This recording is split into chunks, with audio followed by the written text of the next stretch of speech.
The topic is Unique Concepts of Tennessee, and we have with us to talk about Unique Concepts of Tennessee, Miss Evelyn Gordon. Ms. Gordon, before we had our first commercial break, I think we sort of promised that we'd give you an opportunity to go into some detail dealing with Unique Concepts of Tennessee, and perhaps to talk about some of your more recent activities that would sort of highlight that particular organization. Let's give you an opportunity to do that. Unique Concepts is a company that we did a humongous amount of planning and development, trying to get into the market, the black small business market, to find out what were the weaknesses and strengths and what were the needs. So what I decided to do from my company's perspective, with the experience that I've had working with small businesses, taking surveys, having seminars, and just having people to talk to me, was to get a perception of how they are viewing or how they're looking at what's going on in the marketplace. We've got businesses that we know that are coming into our community, the Hispanic market, the Mexican market, the Japanese, the Vietnamese market. They're doing some positive things. We want to see what it is that they're doing so that we can prosper from benefiting what we need to do. I think that the small business market is diminishing because we have issues that we need to address. My company is bringing to the table, when we do networking events, for example, we believe that you need to teach. Having the standard networking, exchange business cards, I don't think that that's as effective as it needs to be. What we try to do, we introduce to the market a teaching side of it. We say to you that you have politics that are involved. This is a major entity. This is the reason why some of the things that we're able to do, the procurement processes, government grants and programs that are geared toward the small business market. Yeah, we happen to be a black entity, but we deserve part of that market share too. We spend something like $14 billion into the economy, and we're not getting a fraction of that. And you are saying that you have to know something about that market. You have to know something about that market. Go on, I didn't mean to go on. You have to know something about that market to understand, you know, what all the nuts and bolts and the hurdles that you're going to have to go through. And then we want people to understand that don't go just to the bank because it's your banker and you think that you're going to be able to get these benefits.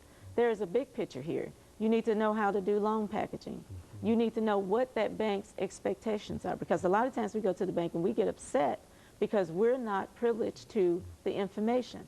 Where the group like ourselves, we actually sit you down, we look at what you're trying to do, and then we steer you in the direction that we need to steer you. And we'll even show up to assist you. There are questions that you may not be able to ask, but at least your foundation will have been laid.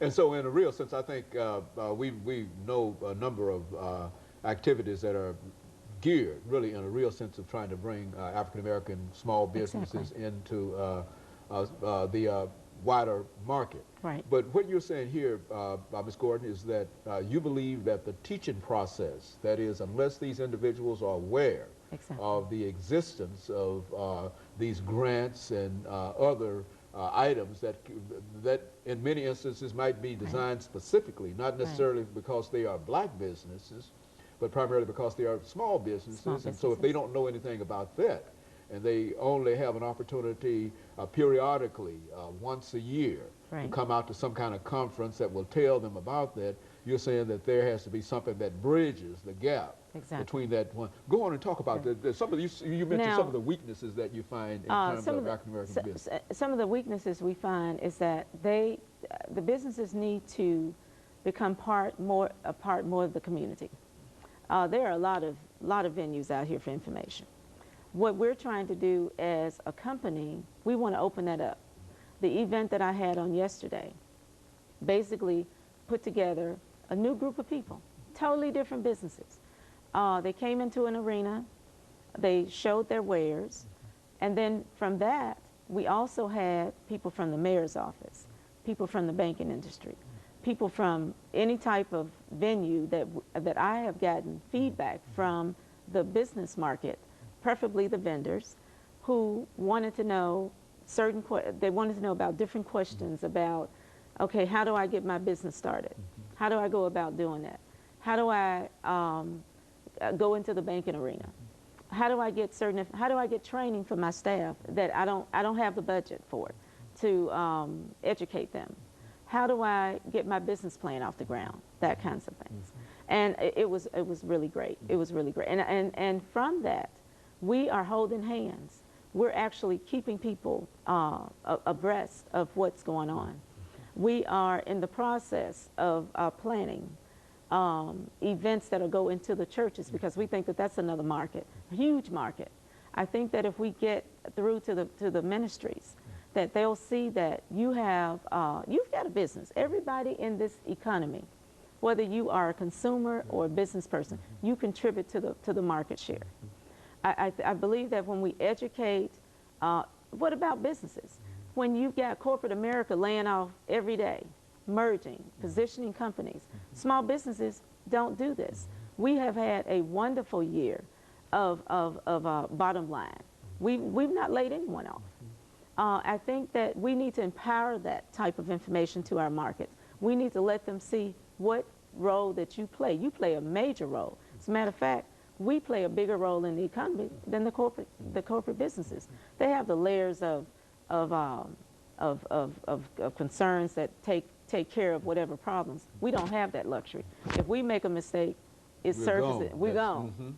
And so what I'm trying to do is come up with ideas and concepts. People think you got to have a whole lot of money to start business. You don't have to have a lot of money. All you have to know is where the resources are. And people like my company, we want to empower businesses that if you need a business license, talk to us. There may be someone who can fund that business license. Don't let certain hurdles prevent you from taking care of what you need to take care of and your dreams. That's what we're about. I myself, I'm now involved with Hands of God's Recovery Ministries. They are a transitional ministry for men coming out of the prison system. Well, we know that we've got a problem with them getting back into society and having jobs available. I myself hired someone. They've got business checks and background checks and all this kind of stuff. But we don't want people to be positioned where if you're coming back into society, we've got something for you also. Okay, and of course, Ms. Gordon, we're getting ready for our second commercial break. But one of the things I think that we'd like to try to emphasize, beginning with this third segment, is that there are many opportunities that are available, and I think dealing with the procurement process, but people don't know where to go. And I think that in a real sense, your business will serve such a need. And of course, we'll be back with you following this very, very short commercial break. The topic is unique.